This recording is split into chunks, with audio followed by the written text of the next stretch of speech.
Thank you.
माझी सद्गुरु दास कलावज्ञ जीवो धराथावतारम कलंकं कलिजुधिका मोहिवक्रम धराणीश्वरात्मनोदानभक्षं समाधिस्तमूर्तिं भज ज्ञानदेवम्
यांच्या चरणी देखील नतमस्तक होते व शेवटचा नमस्कार ॲडव्होकेट उद्धव महाराज यांना व अक्रूर महाराज यांना ज्यांनी मला इथे कीर्तन करण्यास संधी दिली. विठ्ठल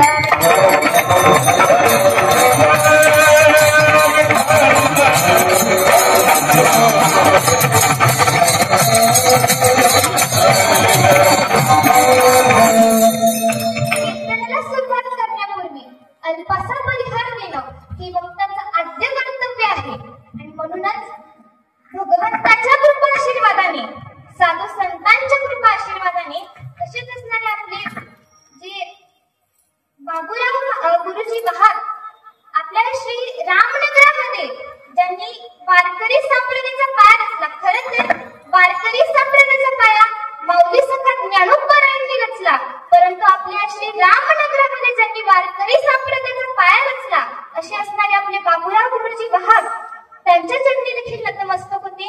तसेच सर्व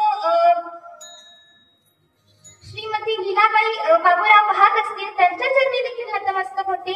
हरिभक्त पारायण शिवाजी बाबूराव भाग असतील, ॲडव्होकेट उद्धव महाराज भाग असतील, अक्रूर महाराज भाग असतील, दीपक महाराज भाग असतील, तसेच आमचे ज्ञानेश्वर महाराज भाग असतील व सर्वच भाग परिवार या सर्वांच्या चरणी नतमस्तक होते आणि सेवेला सुरुवात करते.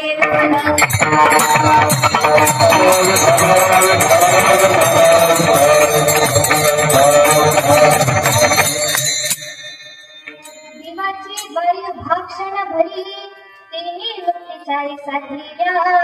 हरिमुखी म्हणा पुण्याची गणना कोणा करी. माऊली सखा ज्ञानोबराय या अभंगातून आपल्याला त्या भगवान परमात्म्याच्या दारामध्ये क्षणभर उभं राहायला सांगतात. ज्ञानोबराय त्या भगवान परमात्म्याच्या दारामध्ये क्षणभर उभं राहिल्याच्या नंतर आम्हाला कशाची प्राप्ती होईल तर ज्ञानोबराय म्हणतात तेनी मुक्तीचारी साधिला. 4 मुक्तींची प्राप्ती होईल. मग देवाचं दार असंच प्राप्त होतं का? त्याच्यासाठी काही साधन असेल ना? माऊली म्हणतात आहे ना. कुठलं? हरिमुखे म्हणा पुण्याची गणना कोणा करी. त्या भगवान परमात्म्याचं नामस्मरण करा आणि नामस्मरण केल्याच्या नंतर तुमचं जे पुण्य जमा होईल स्वतः भगवान परमात्मा देखील त्याची मोजमाप करू शकणार नाही. मग तुम्ही म्हणतात आता भगवंताची प्राप्ती करायची म्हटल्यात घर दार पुत्र बायको सगळं सोडायला लागतात. माऊली म्हटल्याची काहीच गरज नाही. असोनी संसारी जीव बेगून करी वेदशास्त्र भारी बाह्य सदा. या संसारामध्ये राहून तुम्ही त्या भगवान परमात्म्याची प्राप्ती करू शकता. ज्या प्रकारे पांडवांनी प्राप्ती केली माऊली म्हणतात मी नाही सांगत ही व्यासाची खूण आहे. ज्ञानदेवा म्हणे व्यासाची खुणा वालंकीचा राणा गंगा घरी. विठ्ठल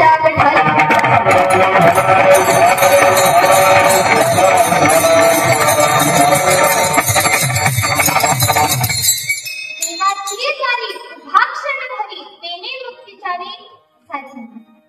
माऊली म्हणतात की भगवंताच्या दारामध्ये क्षणभर उभं राहा. मग देवाच्या दारामध्ये उभं राहणं म्हणजे देवळाच्या दारामध्ये उभं राहणं का? सांगा. देवाच्या दारामध्ये उभं राहणं म्हणजे मंदिराच्या दारामध्ये उभं राहणं का? अजिबात नाही. देवाच्या दारामध्ये उभं राहणं म्हणजे देवाच्या हृदयाच्या दारामध्ये उभं राहणं.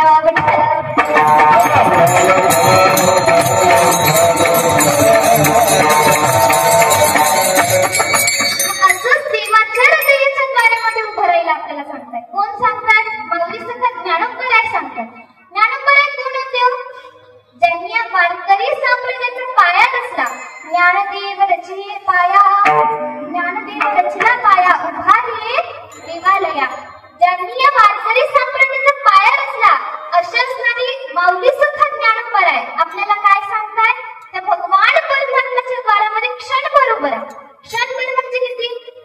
1 सेकंदातही कमी. एवढाच वेळ त्या भगवान परमात्म्याच्या द्वारामध्ये आपल्याला उभं राहायचं. माऊली त्या भगवान परमात्म्याच्या द्वारामध्ये उभं राहिल्याच्या नंतर आम्हाला नेमकी काय प्राप्त होईल तर अभंगाच्या पहिल्या चरणात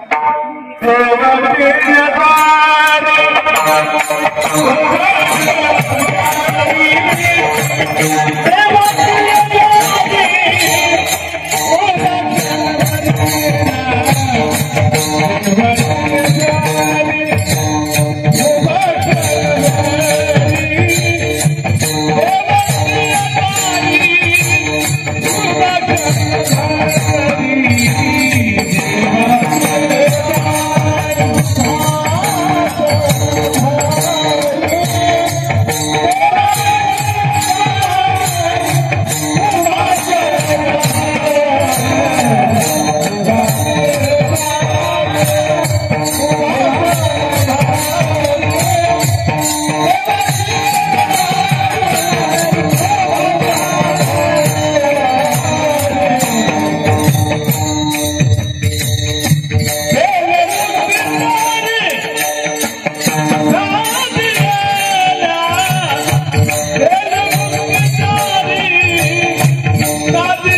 समीपता मुक्ती. दुसरी सांगितली स्वलोकता. स्वलोकता म्हणजे आपण लोकांमध्ये राहतो. लोकांमध्ये राहणं म्हणजे स्वलोकता. तुम्ही म्हणताय मला आम्ही लोकांमध्येच राहतो, थोडी ना घरामध्ये राहतो. आता लोक किती आहेत बघा. पाताळ लोक, पृथ्वी लोक, नंतर स्वर्ग लोक आणि वैकुंठ लोक. मग वैकुंठ लोकांमध्ये राहणं म्हणजे स्वलोकता मुक्ती. तिसरी सांगितली, कुठली सांगितली? झोपले का काय? नाही झोपले. तिसरी कुठली सांगितली? स्वरूपता. स्वरूपता म्हणजे भगवंताच्या स्वरूपाला एक रूप होणं म्हणजे स्वरूपता मुक्ती. शेवटची सांगितली ती म्हणजे सायुज्यता. मोक्षाची प्राप्ती करणं म्हणजे सायुज्यता मुक्ती. आता मोक्ष मोक्ष मोक्ष मोक्ष म्हणजे काय? ज्या वेळेला दुःखाची निवृत्ती होते, परमानंदाची प्राप्ती होते, म्हणजेच परमसुख प्राप्त होतं, त्या मुक्तीला म्हणावं सायुज्यता मुक्ती. विठ्ठल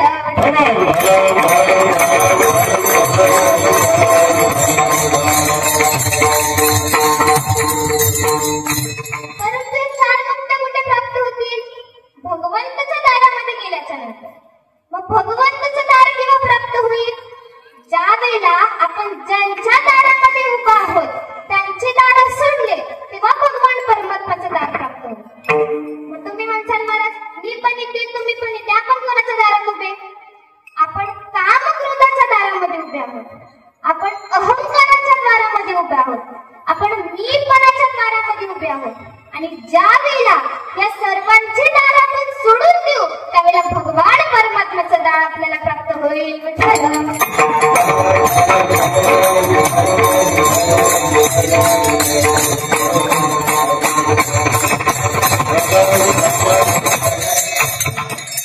देवाचं दार सहजासहजी प्राप्त होतं का? होतं का? नाही होत. मग त्यासाठी देखील काही साधन आहे. मग माऊलींना विचारलं की माऊली तुम्ही म्हणतात देवाच्या दारामध्ये क्षणभर उभं राहा, त्याने तुम्हाला 4 मुक्ती प्राप्त होते, परंतु त्या देवाच्या दारापर्यंत पोहोचण्यासाठी आम्हाला काही साधन सांगा ना. त्यावेळेला माऊली म्हणतात आहे ना साधन, अभंगाच्या दुसऱ्याच्या.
माऊली म्हणतात त्या भगवान परमात्म्यापर्यंत पोहोचण्यासाठी तुम्हाला काय करावं लागेल? त्या भगवान परमात्म्याचं नामस्मरण करावं लागेल. मग माऊली नामस्मरण केल्याने काय होईल? तर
मोक्ष भगवान परमात्म्याचं नाम जर तुमच्या ओठाला असेल तर मोक्ष स्वतः तुमच्या हातात आहे. मग भगवान परमात्म्याचं नामस्मरण केल्यानंतर आणखीन काय होईल तर सेना महाराज म्हणतात नाम घेता विठोबाचे परवत जयती घेता नाम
त्या भगवान परमात्म्याचं नामस्मरण केल्याच्या नंतर, चिंतन केल्याच्या नंतर जे काही आपलं पाप आहे ते जवळ भस्म होऊन जातं आणि पुण्य इतकं वाढतं की स्वतः भगवान परमात्मा देखील त्याची मोजमाप करू शकत नाही. विठ्ठल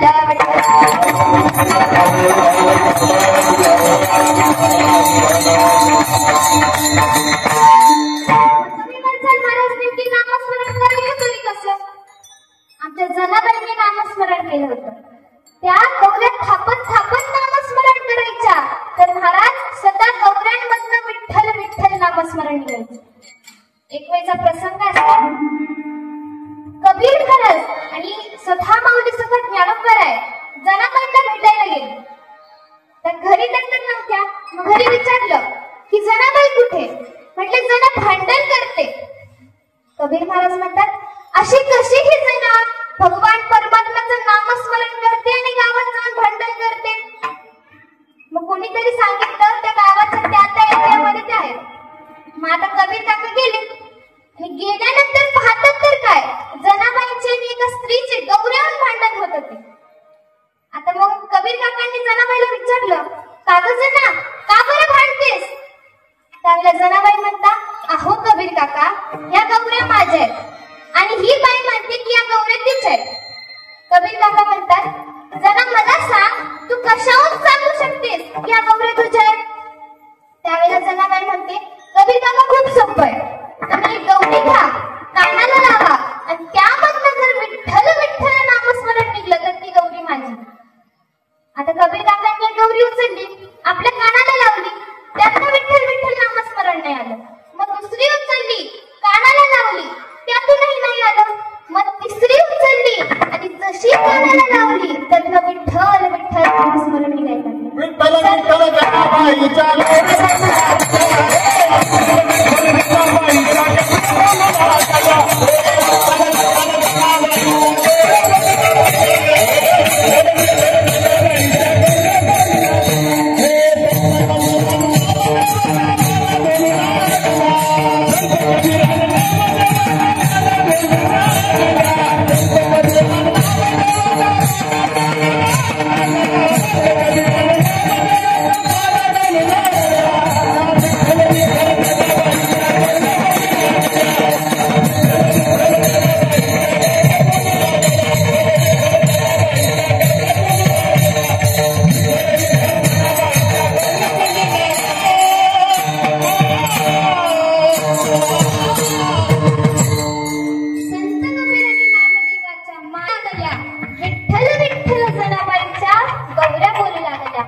गावामध्ये येशीचं बांधकाम, येश माहिती का तुम्हाला? येशीचं बांधकाम चालू होतं आणि त्यावेळेला बांधकाम चालू असताना अचानक येश खाली पडून गेली आणि त्या येशी खाली कितीतरी जण दबून मृत्युमुखी पडले आणि त्यामध्ये माझे चोखोबारा देखील होते. जसे भगवान परमात्म्याला ही बातमी कळली त्यावेळेला भगवान परमात्मा रडायला लागले. तेवढे नामदेव महाराज तिथे आले, कारण भगवंत तिथे नामदेव आणि नामदेव तिथे भगवंत. नामदेव महाराजांनी विचारलं, भगवंता का बरं रडतोयस? रुक्मिणी मातांची आठवण आली का? काय दुखतंय का? काय म्हणले, मला काहीच नाही होते. मग तू रडतो का बरं? म्हणले, अरे ती गावातली येश पडली ना, त्या खाली माझे कितीतरी भक्त दबून मृत्युमुखी पडले आणि त्यामध्ये आपले चोखोबारा देखील होते रे. म्हटले आता, म्हणले एक काम कर. काय काम करू? तिथे जा आणि चोखोबारांचे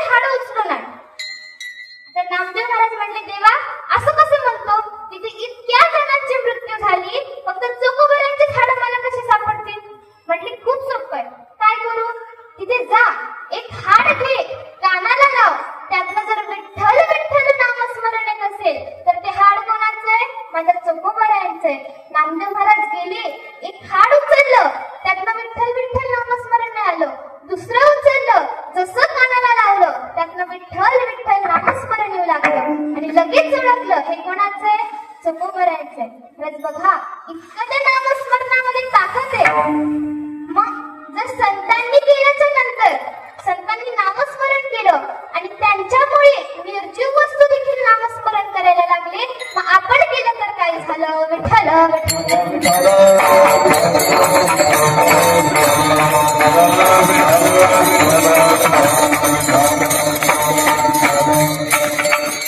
तुम्ही म्हणताल मला नामस्मरणामुळे एखादा वाईट मार्गाला गेलेला मनुष्य चांगल्या मार्गाला येऊ शकतो का? येऊ शकतो का? येऊ शकतो. आपल्या प्रत्येकाला वाल्या गोळीची गोष्ट नाही. इतका लुटमार करायचा तो, महाराज आपण मुंग्या पण नसतील मारल्या, इतके माणसं त्याने मारले. रस्त्याने जो दिसेल त्याची लुटमार करायचा, त्याच्याकडे जे काही धन संपत्ती आहे ती घ्यायचा आणि आपल्या घरच्यांचं पोट भरायचं. ज्या रस्त्याने तो लूटमार करायचा त्या रस्त्याने एके दिवशी नारद मुनींची स्वारी चालली होती. नारायण नारायण श्रीमन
माझे राहिले तरी किती दिवस, 2-4 दिवस सुद्धा नाही जात होते. मी कुठे आता पापात सहभागी होऊ म्हटले, नाही होणार पापात सहभागी. आपल्या पत्नीकडे गेला, पत्नीला विचार विचारलं, तू माझ्या पापामध्ये सहभागी होशील का?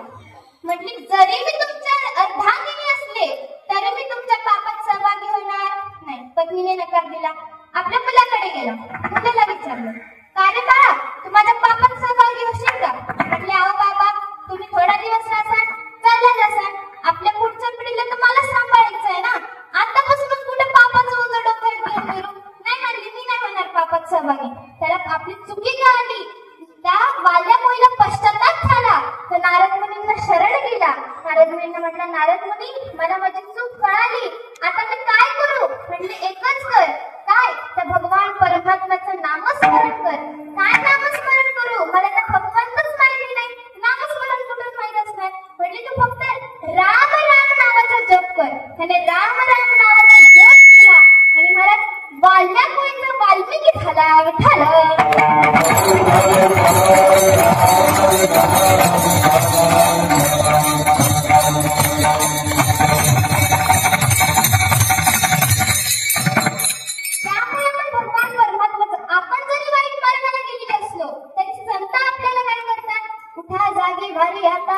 स्मरण करा पंढरीनाथा, भावे चरणी ठेवा माथा, चुकली व्यथा जन्माचा.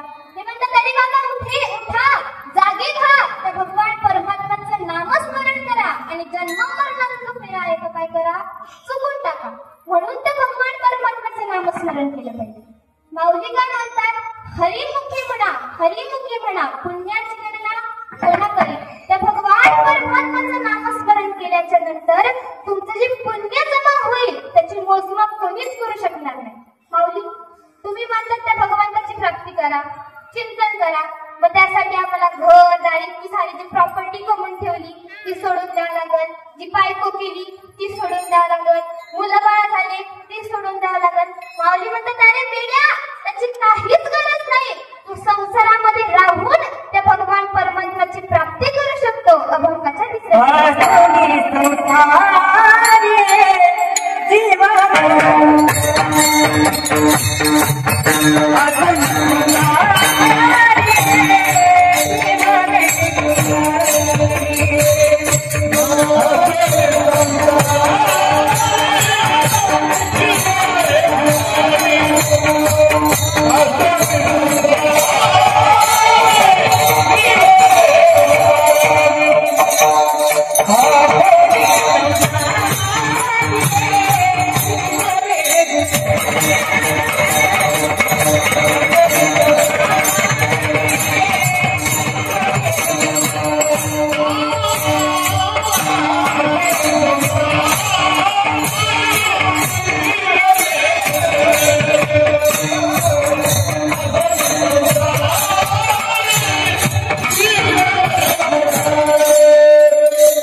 Thank you.